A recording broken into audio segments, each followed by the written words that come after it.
हरे कृष्ण कृष्ण कृष्ण हरे हरे, हरे राम राम राम हरे हरे। भक्तगण दुर्वासा के श्राप के कारण इंद्र श्रीहीन हुआ। इस स्थिति का लाभ उठाते हुए असुरों ने स्वर्ग पर आक्रमण किया और स्वर्ग पर विजय प्राप्त कर ली। देवताओं को स्वर्ग छोड़ना पड़ा और सारे देवता ब्रह्मा जी की शरण में गए। ब्रह्मा जी सारे देवताओं को लेकर शिव जी के पास गए और शिव जी के साथ भगवान के पास गए। भगवान ने कहा कि तुम्हें अमृत की प्राप्ति करनी होगी। हे देवता, जब तक आप अमृत की प्राप्ति नहीं करोगे आप बलशाली नहीं होगे। अमृत की प्राप्ति करोगे तो ही आपको अपना स्वर्ग पुनः प्राप्त होगा। परंतु अमृत प्राप्त करना आपके अकेले के वश में नहीं है। आपको इस अमृत को प्राप्त करने के लिए असुरों से मैत्री करनी पड़ेगी। भगवान कृष्ण के आदेश को सिरोधार्य कर कर देवताओं ने असुरों के साथ मैत्री स्थापित की और इस संसार का सबसे बड़ा बिजनेस अमृत की प्राप्ति हेतु सब लोग जो एक क्षीर सागर की ओर चले। मंदराचल पर्वत को लाया गया जो सोने का बना था। मंथानी के लिए वासुकी नाग को लाया गया। देवताओं ने पूंछ का भाग पकड़ा, असुरों ने मुंह का भाग पकड़ा। भगवान असुरों में रजोगुण, देवताओं में सतोगुण और वासुकी में तमोगुण रूप में प्रवेश कर शक्ति प्रदान की। समुद्र मंथन में अमृत की प्राप्ति हेतु देवता और असुरों ने कार्य शुरू किया और प्रथम समुद्र मंथन में से विषम महा उल्बणम हाल हल आहम। सुखदेव गोस्वामी कहते हैं अत्यंत भयानक हलाहल नाम का विष सर्वप्रथम उस समुद्र में से प्रकट हुआ। तत् उग्र वेगम दिसी दिसी ऊपरी अध। सुखदेव गोस्वामी कहते वो हलाहल विष तेजी से ऊपर नीचे सभी दिशाओं में फैलने लगा। समग्र लोग जलने लगे। सभी लोग जो है भगवान श्री कृष्ण की शरण में गए। भगवान श्री कृष्ण के आदेश से शरणम सदाशिवम, सभी देवता और इंद्र शिव जी के शरण में गए। भगवान को प्रसन्न करने हेतु भगवान श्री कृष्ण की आज्ञा को शिरोधार्य करके तत्कर्तली कृत्य व्यापी हलाहल विषम अभक्षत महादेव कृपया भूत भावन। सुखदेव गोस्वामी कहते सभी जीवों तथा मानवता के शुभ और उपकारी कार्य में समर्पित भगवान शिव जी ने वो सारा विष अपनी अंजलि में धारण किया और अभक्षत सारा विष पी गए।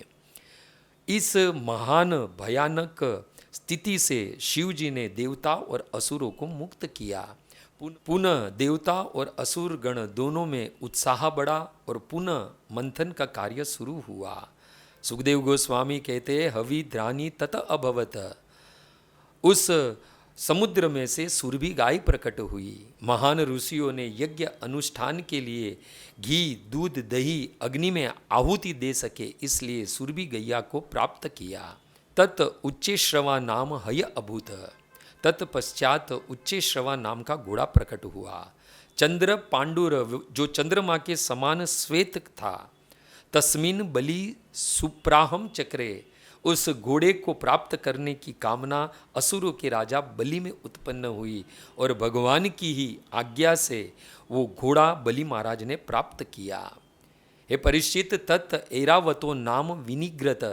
तत्पश्चात हाथियों के राजा ऐरावत उत्पन्न हुआ।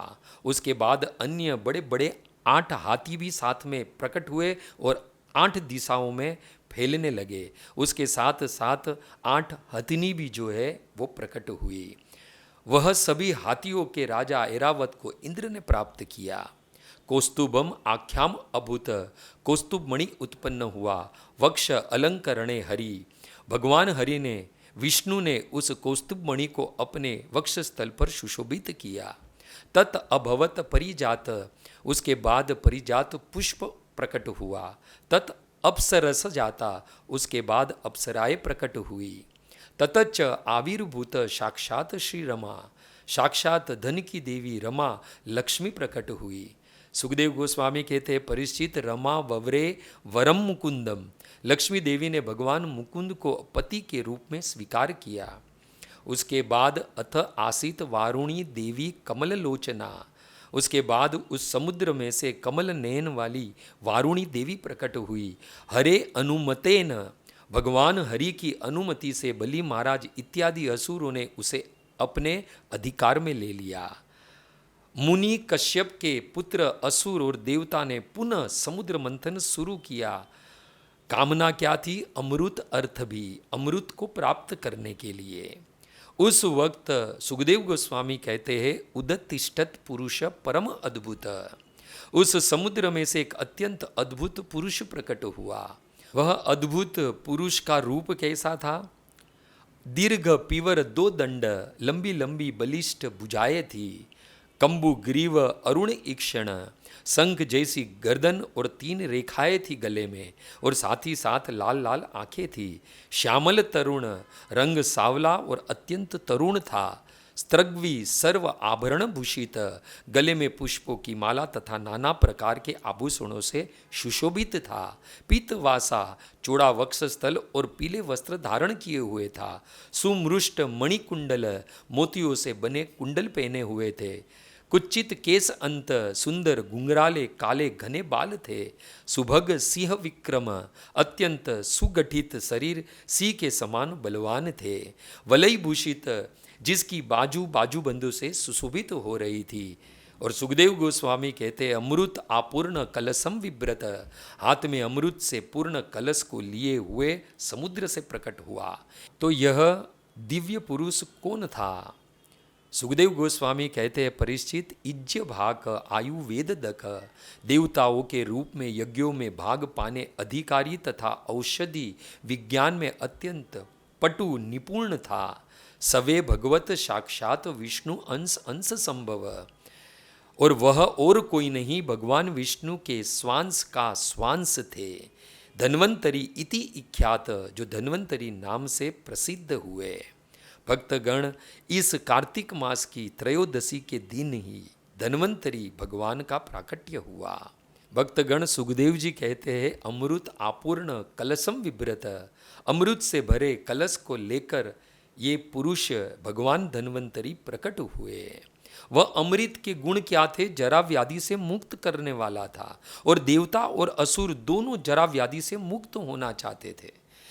इस असुर और देवता को लगता था कि सबसे बड़ा रोग है जरा और व्याधि।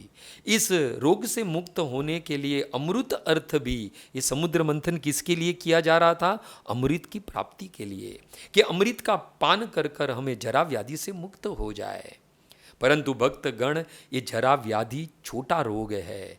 इस संसार में सबसे बड़ा रोग है भव रोग, और ये रोग नया नहीं है। ये सतयुग में भी था, त्रेता में भी था, द्वापर में भी था, और इस कलयुग में भी है।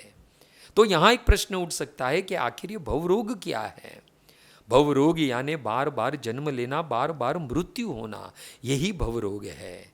हमें भगवान श्री कृष्ण के अवतार भगवान धन्वंतरी से प्रार्थना करें, हे धन्वंतरी भगवान, आप सभी रोगों को नष्ट करने में समर्थ हो, आयु वेददक, आप औषधि विज्ञान में एक्सपर्ट हो, पटु हो। हे धन्वंतरी भगवान, हमें इस भव रोग से मुक्त होने की औषधि प्रदान करे। ऐसी प्रार्थना ये कार्तिक मास के त्रयोदशी के दिन करे। यदि कोई जीव ये प्रार्थना करता है तो भगवान धन्वंतरी बड़े प्रसन्न होते हैं कि जीव मुझसे जरा व्याधि से मुक्त नहीं होना चाहता है, बड़े रोग भवरोग से मुक्त, जन्म मरण के चक्कर से मुक्त होना चाहता है।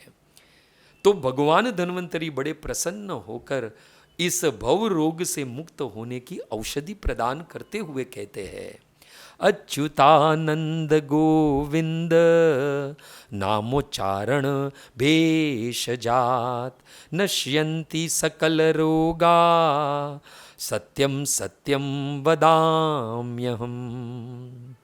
भगवान धन्वंतरी कहते हैं कि भव रोग से मुक्त होने की औषधि है अच्युत आनंद गोविंद नाम।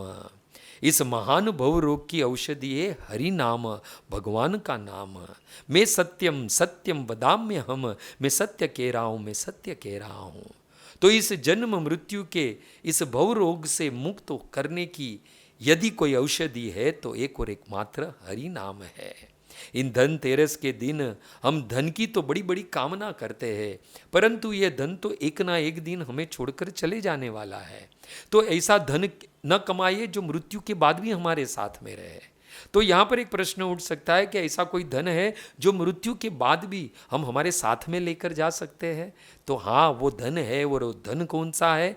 गोलोकेर प्रेम धन हरि नाम संकीर्तन। हरे कृष्ण कृष्ण कृष्ण हरे हरे, हरे राम राम राम हरे हरे। शील प्रभुपाद की जय। हरे कृष्ण।